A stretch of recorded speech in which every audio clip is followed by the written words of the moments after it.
Hello student, हमारे YouTube channel पर आपका स्वागत है। आज का हमारा वीडियो उत्तराखंड में जो कनिष्ठ सहायक की परीक्षा आयोजित की जानी है उसकी तिथि, बचे हुए समय और सिलेबस क्या होगा तथा उसकी तैयारी अभी से हम कैसे कर सकते हैं उसको लेकर के।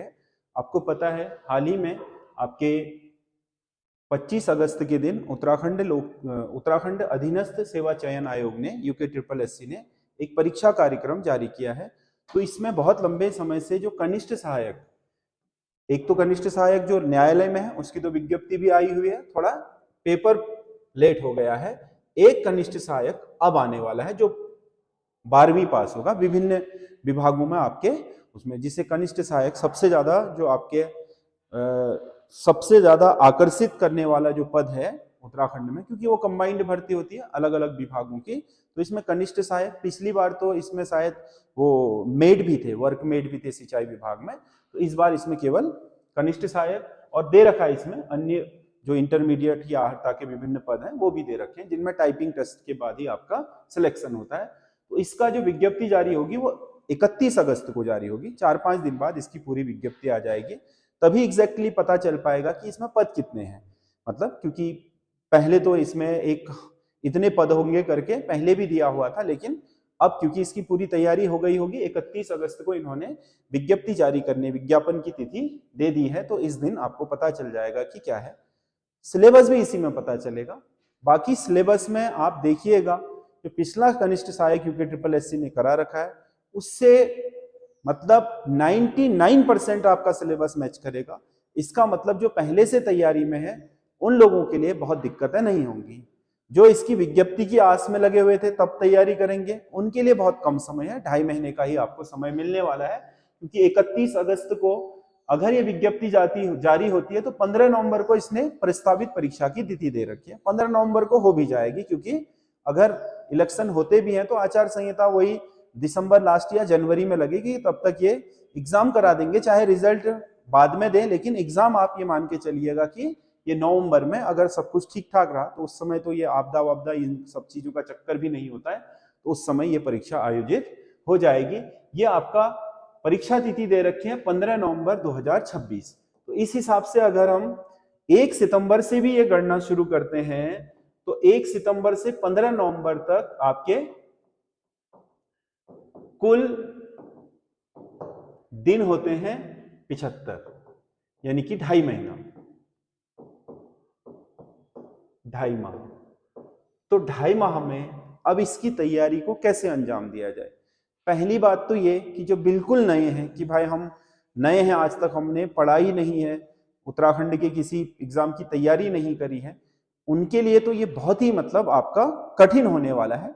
हाँ, जिन्होंने पहले से कांस्टेबल की तैयारी भी करी है, क्योंकि सिलेबस लगभग समान है सब चीज का, थोड़ा बहुत 2-4-5% का डिफरेंस है, बाकी सबके सिलेबस बराबर है। तो इसमें अब जो आपके पास 2.5 माह बचा हुआ है, इस 2.5 माह में आप क्या कर सकते हैं। तो इस 2.5 माह में 75 दिनों का अगर आप अभी से टाइम टेबल बना करके चलें और लगभग 8 से 10 घंटे रोज के आपकी पढ़ाई होती है, और आपने पहले सरसरी निगाह में भी एक बार उत्तराखंड के पूरे सिलेबस को पढ़ रखा है, तो आप ये समझिएगा कि आप लोगों के सिलेक्शन होने के चांस बढ़ जाएंगे, और इसमें अच्छी खासी आपकी पोस्टें होंगी।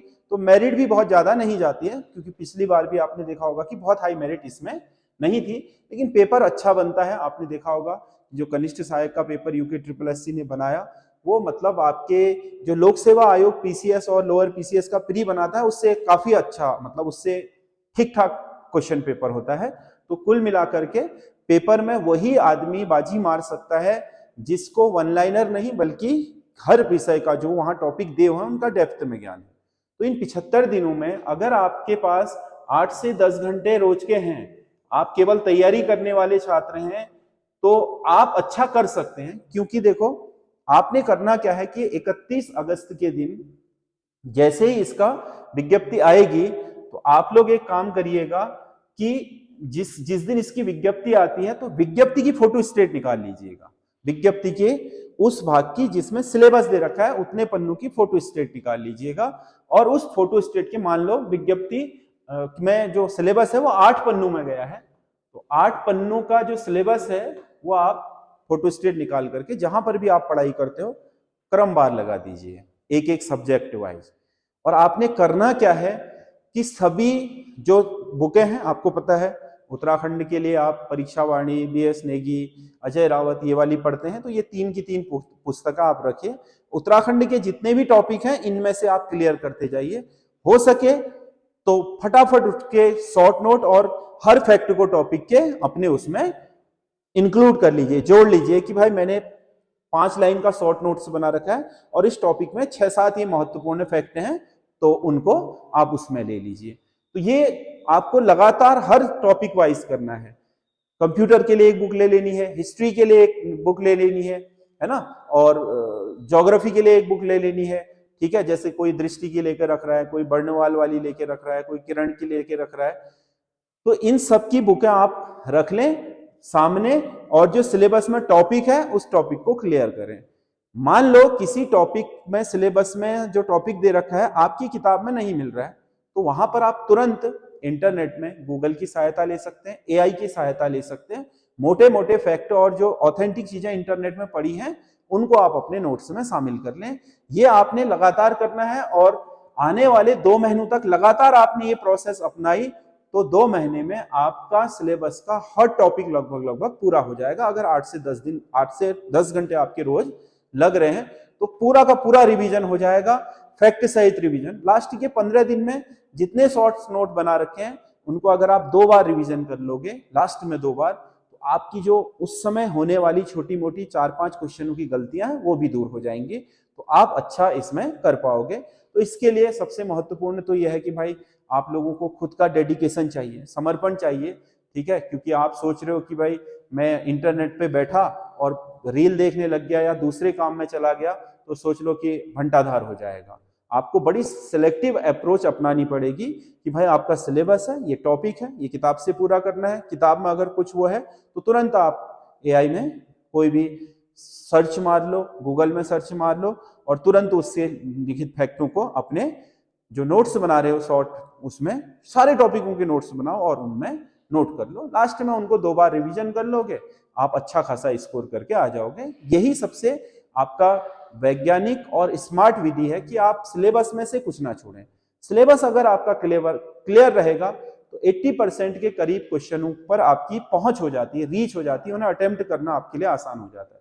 80 क्वेश्चन अटेम्प्ट कर दिए, अगर आपके 72-75 सही हो गए हैं, तो ये समझ लो कि 20 में से अगर 5-6 भी सही हुए और आपने 96-97 के करीब अटेम्प्ट करे हैं, ये 75 के करीब आपका स्कोर हो गया, जनरल कैंडिडेट हो और एवरेज पेपर है, तो आपका सिलेक्शन हो जाता है। कठिन है तो 5-6 नंबर नीचे जाएगा, सरल है तो 2-4 नंबर ऊपर जाएगा। तो 80 है तो सरल में भी हो जाएगा, एवरेज पेपर है तो 75 तक चाहिए, और आपका कठिन है बहुत तो 70 तक चाहिए। तो ये स्कोर अगर आपने बना लिया तो ये समझ लो कि आपका इसी बार सिलेक्शन हो जाएगा। अगर नवंबर में हो जाएगा तो अगले साल मार्च तक आपका इसमें ज्वाइनिंग भी हो जाएगी, मार्च अप्रैल तक। जो नई सरकार गठित होगी 2027 में, उसके गठित होने के बाद आपकी ज्वाइनिंग भी इसमें हो जाएगी। तो इसीलिए अब आप देर ना करें, क्योंकि मतलब विज्ञप्ति का इंतजार करना बहुत समझदारी पूर्ण कार्य नहीं है। बहुत सारे स्टूडेंट जो पहले से ही पढ़ाई में है ना, वो तो लगे ही हुए हैं, क्योंकि मैं आपको बता रहा हूं कि सिलेबस में कोई चेंज नहीं होने वाला, आप देख लीजिएगा। लेकिन फिर भी आपको सिलेबस की कॉपी निकाल करके नए सिलेबस की आप अपने स्टडी टेबल के आगे लगा दें और 8 से 10 घंटे रोज उसके एक एक टॉपिक को क्लियर करते रहें।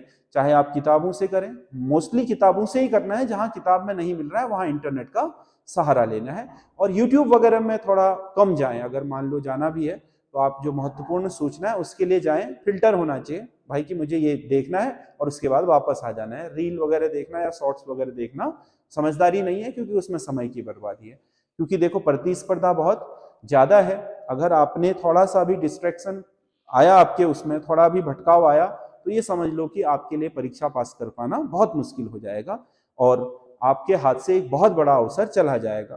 क्योंकि आपको पता है नई सरकार जो भी आएगी, वो नई सरकार इतनी जल्दी तो इतनी विज्ञप्तियां निकालेगी नहीं, है ना। क्योंकि इसमें एक बड़ी विज्ञप्ति फॉरेस्ट गार्ड वाली भी आनी है, ठीक है, जिसका दिया हुआ है, देखो ये शारीरिक मार्क दक्षता, ये टाइगर गार्ड्स, वन आरक्षी, सचिवालय रक्षक, बंदी रक्षक के 11 सितंबर 2026 को विज्ञप्ति जारी होगी और 27 दिसंबर 2026 में इसमें शारीरिक दक्षता परीक्षा होगी, तो ये मार्च के बाद ही आपकी परीक्षा होगी। इनके लिए बहुत बेहतरीन टाइम है। तो कनिष्ठ सहायक, जिसका बहुत लंबे समय से इंतजार कर रहे थे कि 12वीं पास वाला जो कनिष्ठ सहायक है, क्लर्क वाली पोस्ट है, वो आपके 31 अगस्त को विज्ञप्ति आ जाएगी और 5 नवंबर को इसका पेपर हो जाएगा, 15 नवंबर को।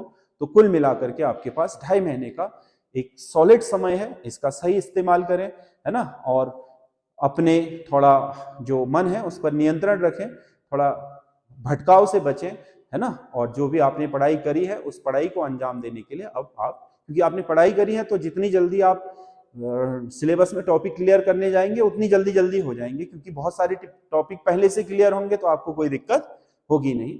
जो टॉपिक छूट रहे होंगे वो भी क्लियर हो जाएंगे। इंटरनेट वगैरह का इसमें सहारा ले लें, ये बहुत जरूरी है। तो इसी को लेकर के हमारा आज का ये वीडियो था, और आप लोग हमें कमेंट करके जरूर बताइएगा। कनिष्ठ सहायक की जिस दिन विज्ञप्ति आ जाएगी 5 तारीख तक हम अपना नया कोर्स भी ले आएंगे इसमें कनिष्ठ सहायक का, और साथ ही साथ कनिष्ठ सहायक के लिए टेस्ट सीरीज भी हम ले आएंगे, जो 25 क्वेश्चन पेपरों की 100 नंबर की पूरी आपके यूके ट्रिपल एससी के वर्तमान पैटर्न पर आधारित आपके परीक्षा है, टेस्ट सीरीज है, वो हमारे ऐप एसएस स्टडी ऐप पर आ जाएगी। उसके लिए हम अलग से आपका उसमें यूट्यूब में विज्ञापन भी डाल देंगे, मतलब ऐड डाल देंगे इसी के साथ, तो वो आपको सूचित कर दिया जाएगा इसी के माध्यम से। कोशिश ये रहेगी कि 5 सितंबर तक हम आपके लिए ये टेस्ट सीरीज लॉन्च कर दें, ताकि आप अपनी पढ़ाई के साथ साथ अपने टेस्ट से अपने जो क्या है स्थिति है उसको भी आकलन कर सको, क्योंकि पूरा जो पैटर्न होगा, पूरा जो सिलेबस होगा, वो आपका जो दिया हुआ है उसी पर आधारित है। तो वो हम जल्दी से जल्दी उसे लॉन्च कर देंगे। आज के वीडियो में इतना ही है। धन्यवाद।